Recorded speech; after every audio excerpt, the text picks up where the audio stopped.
2016.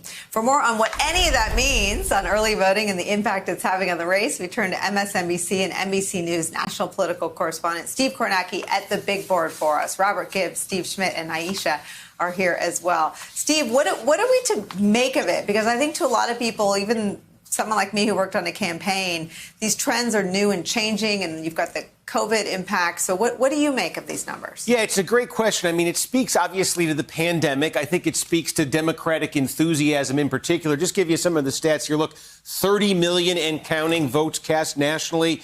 This is, more than 1/5 of all the votes that were cast in the entire 2016 election have already been cast here on October 20th. The pace compared to this day in 2016, 288% more votes cast right now. And you mentioned some of the states here, Texas, they're at almost half of their total turnout from 2016, again, on October 20th. Some of the other heavy hitter states here when it comes to early voting, mail-in voting. Of course, the million-dollar question, as you say, is does this portend anything for Election Day? One of the things we're seeing in a lot of states, and this is stark, but it's also probably not a big surprise when you think of how politicized the debate over early voting, mail-in voting has become. Here's Pennsylvania, for example. This is a state that's kind of new to the mail-in voting game. Democrats, 887,000 votes returned here. Democrats overwhelmingly accounting for the ballots returned so far in Pennsylvania, speaking to Democratic enthusiasm, speaking, I think, probably to that partisan divide we've seen there over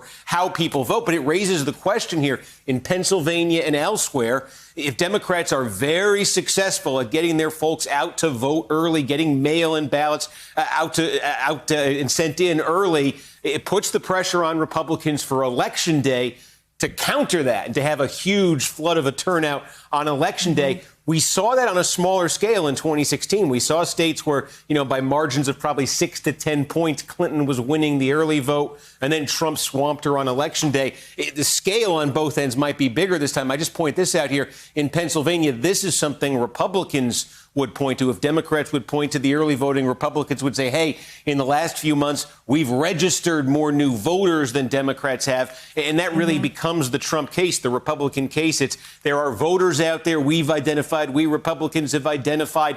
You're not necessarily seeing them in the polls, but you will see them, they'll say, on Election Day. And so really it just becomes a situation in a lot of these states where I think Democrats may run up sort of big numbers here over the next couple days, next couple weeks in some of these states. And then the question's going to become, can the Republicans erase the gap with a huge flood of turnout on Election Day? Hey there, I'm Chris Hayes from MSNBC. Thanks for watching MSNBC on YouTube. If you want to keep up to date with the videos we're putting out, you can click subscribe just below me or click over on this list to see lots of other great videos.